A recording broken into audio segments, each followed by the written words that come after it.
The sound is not of drums or trumpets, but of breath. Cold breath. It cuts the air like glass. A soldier trudges across the endless whiteness of a Ukrainian winter. 1814.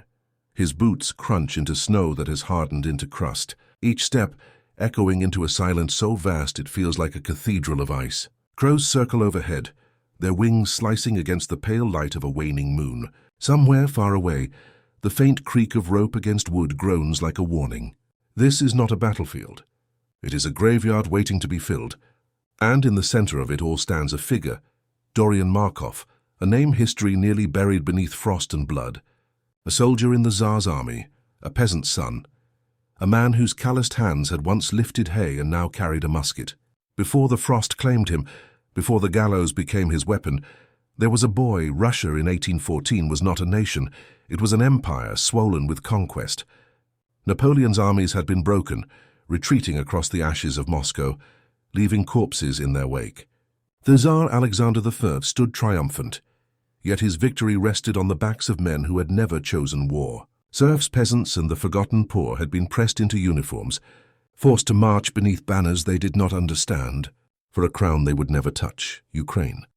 Then part of this empire bore scars of its own, fields frozen, villages gutted by requisition, and men stolen to feed the Tsar's armies. The peasant class, Dorian's people, were shackled not by chains but by land itself. They were bound to estates, treated as property, whipped for disobedience, traded like cattle.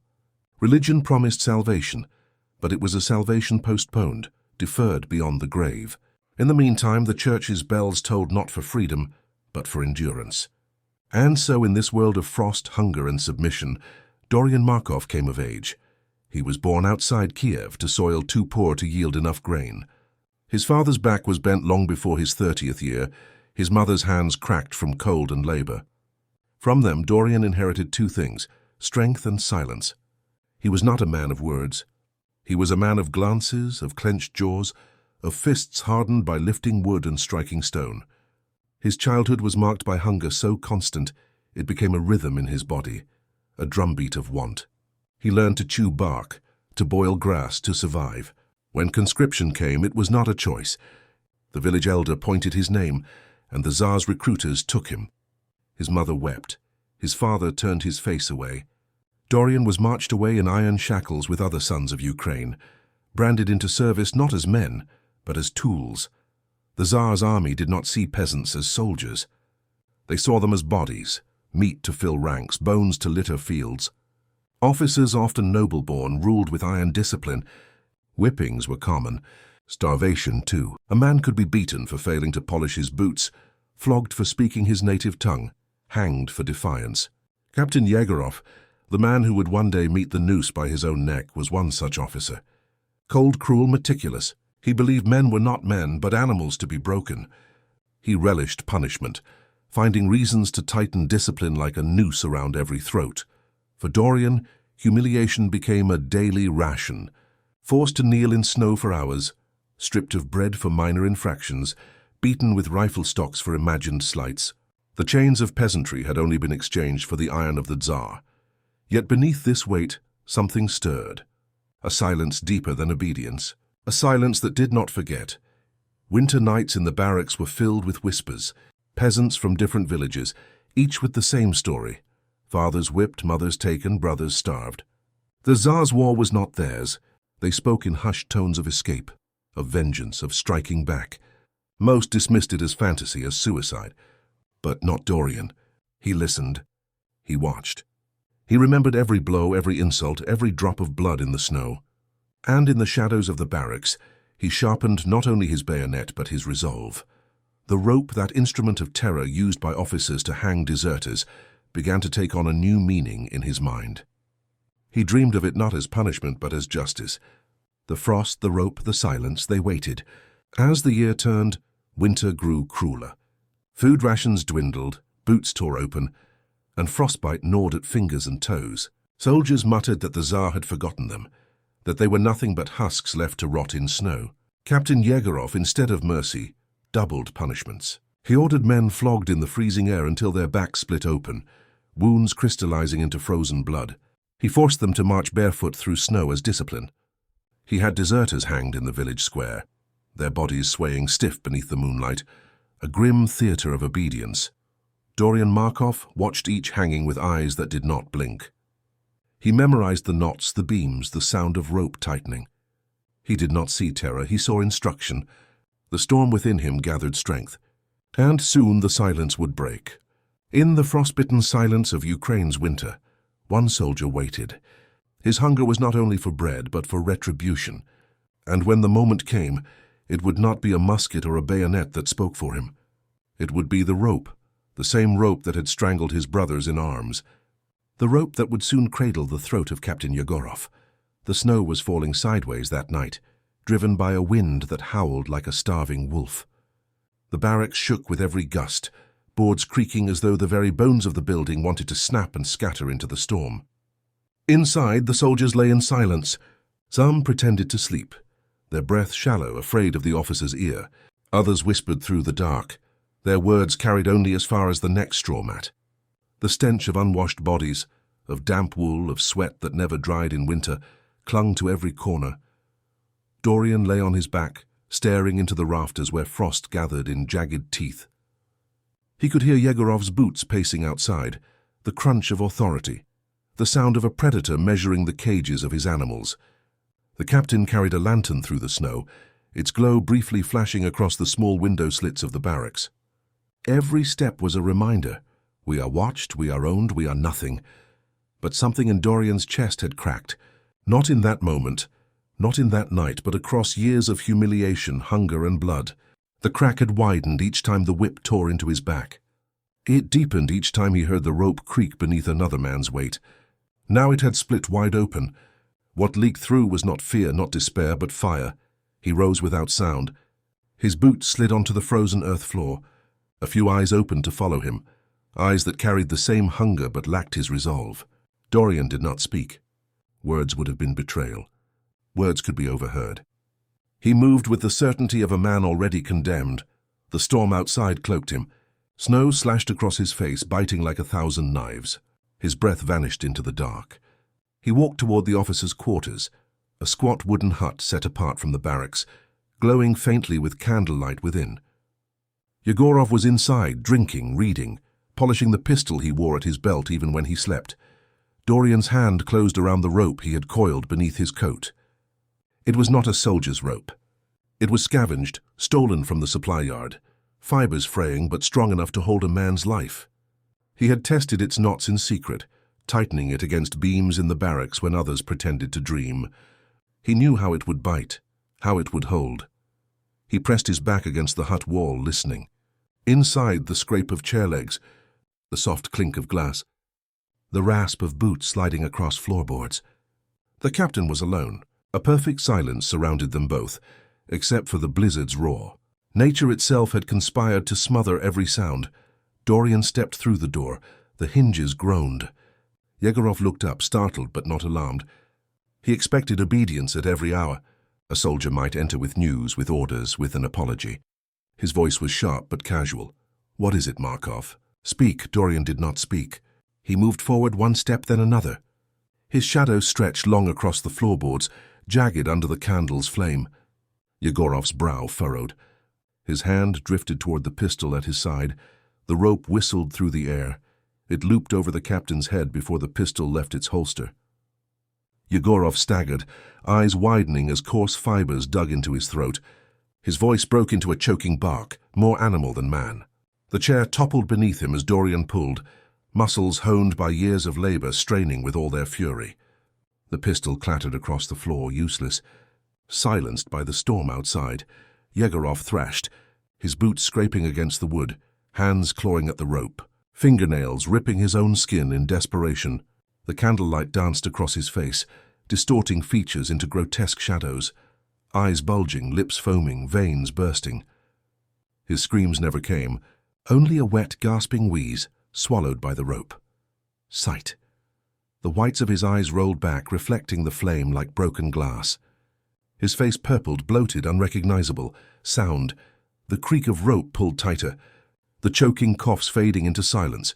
The storm outside screaming as though the heavens themselves were bearing witness. Smell. The sour tang of sweat, mixed with brandy, spilled from the overturned glass. The faint odor of gunpowder lingering from his polished pistol. Touch. The rope burned Dorian's palms, searing him with every pull. He felt the captain's body weaken, thrash, then shudder into stillness. The final moment came like the breaking of ice. Yegorov's body went limp. His head tilted at an unnatural angle, tongue protruding from a mouth frozen in shock. The candlelight flickered across him one last time before guttering low, as though unwilling to illuminate what had been done. Dorian released the rope. The captain crumpled to the floor, neck bent, eyes still staring but empty now. Glass marbles in a skull of flesh. For years that rope had been the Tsar's sentence upon peasants. Tonight it had been theirs.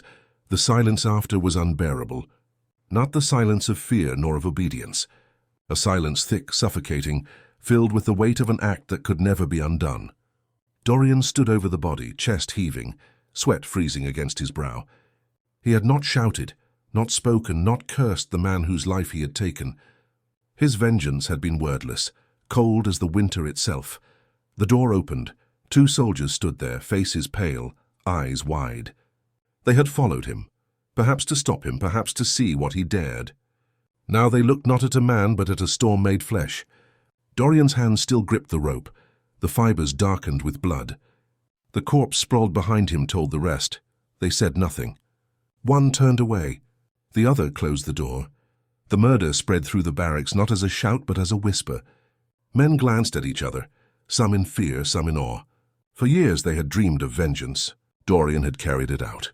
He had hanged his captain in the heart of a winter no god could see. But vengeance is never silent for long. By dawn, Yegorov's body swung from a wooden beam outside the barracks, hung there by Dorian's own hands. The captain's face was swollen, frost already kissing his skin, his body rigid as iron. The soldiers woke to see him suspended in the blizzard, the rope creaking with every gust of wind. It was not punishment now. It was a message. The officers would soon discover the corpse. The Tsar's law would demand retribution. The gallows built for deserters would now await Dorian himself. But in that moment, among the soldiers who shivered and starved and bled for a war that was never theirs, there was silence. Not the silence of fear. The silence of something born. A rope had killed a captain.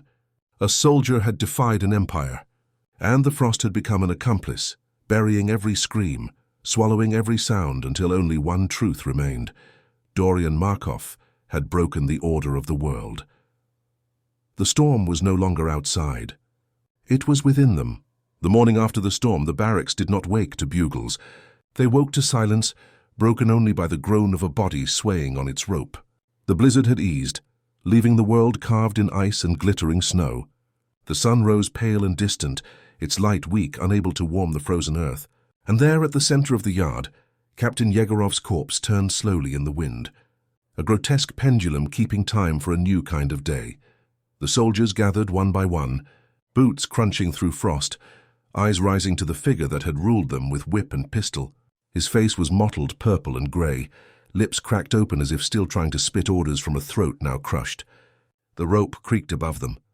Every sway seemed to mock the years of cruelty they had endured. No one spoke. A few made the sign of the cross. One spat into the snow. Dorian stood apart, his broad frame unmoving, eyes fixed on the horizon rather than the man he had killed. His hands still burned with rope burns, red and raw, proof of what he had done.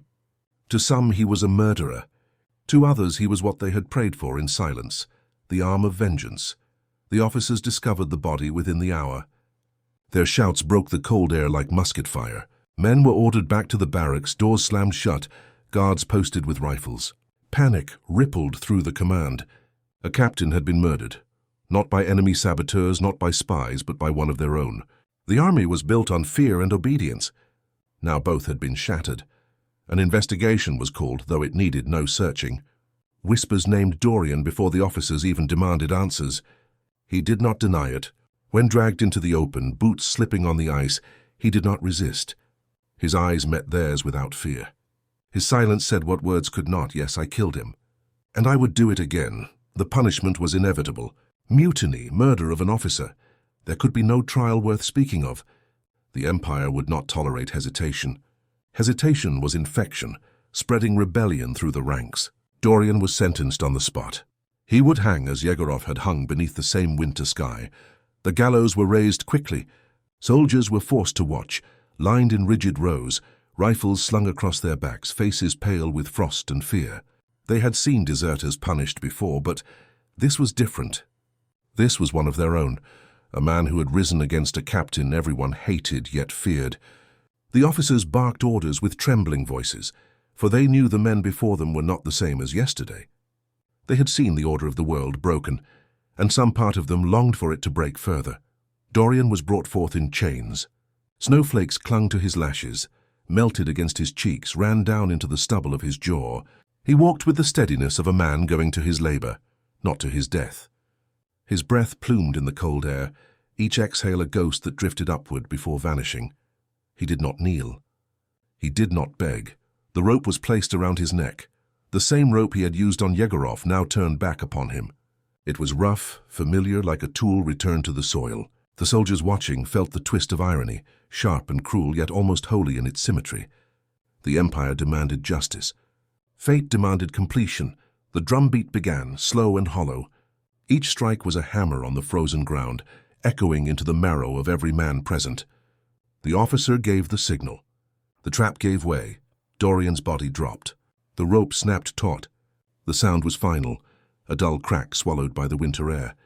His boots jerked once, twice, then hung still. The rope creaked as it had with Yegorov, swaying him gently, a grim mirror of the scene only hours before. Silence fell again. A silence heavy, suffocating, pressing down on the rows of soldiers who stared at the lifeless body. But in that silence something had shifted. They had not seen justice. They had seen vengeance. They had not seen order restored. They had seen defiance punished. And somewhere deep within, many felt the spark Dorian had lit. The officers believed they had crushed the rebellion before it could spread. They believed fear had been reforged in rope and gallows. But fear is brittle when men have already seen it broken. The memory of Dorian Markov hanging his captain would linger longer than his own death. In the months that followed, the story spread like frost across glass. Soldiers whispered it around campfires, their breath turning white in the night. Villagers repeated it when pressed for conscripts. The tale carried from Kiev to distant towns.